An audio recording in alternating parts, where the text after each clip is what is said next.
आज का सब्जेक्ट है कर्ण रोग यानी कि ईयर डिसीज़।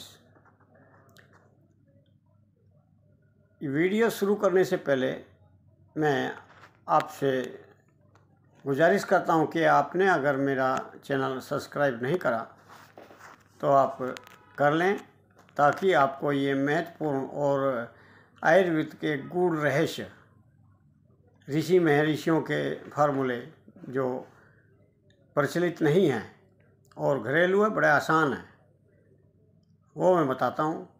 अगर आपको वो लाइक हैं ऐसा ज्ञान मिलना, तो आप मेरे चैनल को सब्सक्राइब करें और अपने दोस्तों में उसको शेयर करें, अपने ग्रुप में इसको शेयर करें, ताकि और लोगों की भी सेवा हो सके।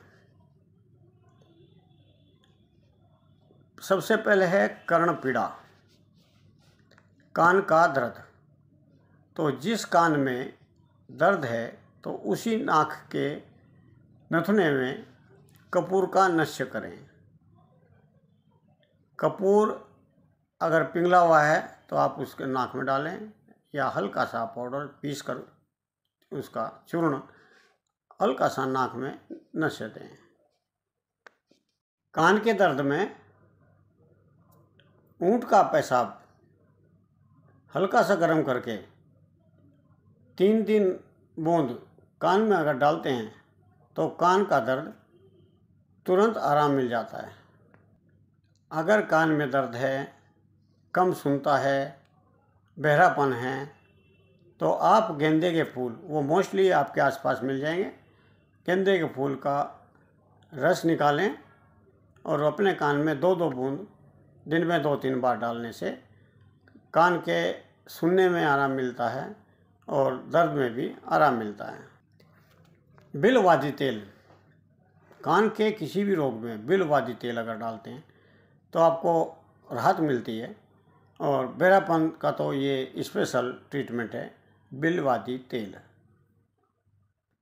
अगर किसी को बहरापन है और वो हॉस्पिटल तक का भी चक्कर काट के उसके कान में मशीन लगाने के लिए बोल दिया गया, तो आप पीपल की ताज़ा पत्ती लें और उनको कूट पीस कर अच्छी तरीके से कपड़े के द्वारा रस निकाल लें, और वो कुछ दिन तक नियमित रूप से अपने कान में डालें और 1-2 महीना जरूर इसको नियम पूर्वक करें, तो आपके बहरापन समाप्त हो सकता है।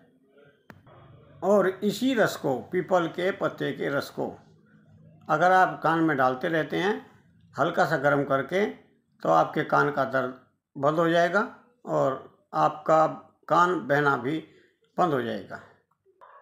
कान के दर्द के रोगी को या बहरापन के रोगी को, या जिसका कान बहरा हो, तो वह काला नमक 10 ग्राम और अजवाइन 10 ग्राम, मेथी के बीज 10 ग्राम और छोटी हरड़ 10 ग्राम, सौंफ 10 ग्राम, इन सभी को कूट पीस करके आप सुरक्षित करके रख लें, और इनमें से 1 से लेकर 3 ग्राम तक आप गर्म पानी से सेवन करें सवेरे शाम। इस दवा के सेवन करने से आपको काफ़ी आराम मिलेगा, लेकिन इस दवा के सेवन काल में दही खाना और स्नान करना मना है। अगर कान आपका बहता है तो सुहागा लें और उसको तवे पर भून लें। जब उसकी खील बन जाए तो उसमें से 1 चुटकी भर कान में डाल करके ऊपर से नींबू की 5-7 बूंदें डाल लें। तो इस प्रकार करने से कुछ दिन में कान का बहना और पी पाना ये ठीक हो जाता है। अगर कान में कीड़े बन गए हैं, कान बहता है और कीड़े भी दिखाई देते हैं, तो आप स्प्रीट लें 40-50 ग्राम, लहसुन का रस उसमें 10 ग्राम डाल दें और पिसी हुई हल्दी 1 ग्राम डाल दें। उसको किसी शीशी में रख करके अच्छी ढंग से खारक मजबूत करके रख लें और 7 दिन के लिए सुरक्षित स्थान पर रख दें। फिर उसको छान लें, उसमें से 3-3 बूंदें कान में डालने से कीड़े नष्ट हो जाते हैं और घाव भी भरना शुरू हो जाता है। और कान से दुर्गंध आती है वो भी ठीक हो जाती है। इस योग से तो कान के कठिन से कठिन रोग ठीक हो जाते हैं। अगर किसी के कान में कीड़ा घुस गया और निकल नहीं रहा तो अपने पेशाब में या किसी भी पशु के गाय का मूत्र हो या गधे का मूत्र हो या मूत्र चाहिए तो वो कान में 5-7 बूंद डाल दें तो कीड़ा बाहर आ जाता है। आज इतना ही। नमस्कार। फिर मिलते हैं किसी वीडियो से। आपसे गुजारिश है कि आप आयुर्वेद के बारे में जानें और उसे अपनाएं ताकि हमारी मुद्राएं भी बचें और हमारी संस्कृति भी बचे। आयुर्वेद को बचाने के लिए आपको अपनी ही संस्कृति को अपनाना होगा। आयुर्वेद अपनाओ और अपने स्वास्थ्य को ठीक रखो। अंग्रेजी दवा से आप पैसा भी आप बाहर दे रहे हैं विदेशी कंपनियों को और उनके साइड इफ़ेक्ट भी बहुत हैं और वो काटने पीटने की तरफ चले जाते हैं। इन आयुर्वेद ट्रीटमेंट है और एलोपैथिक मैनेजमेंट है।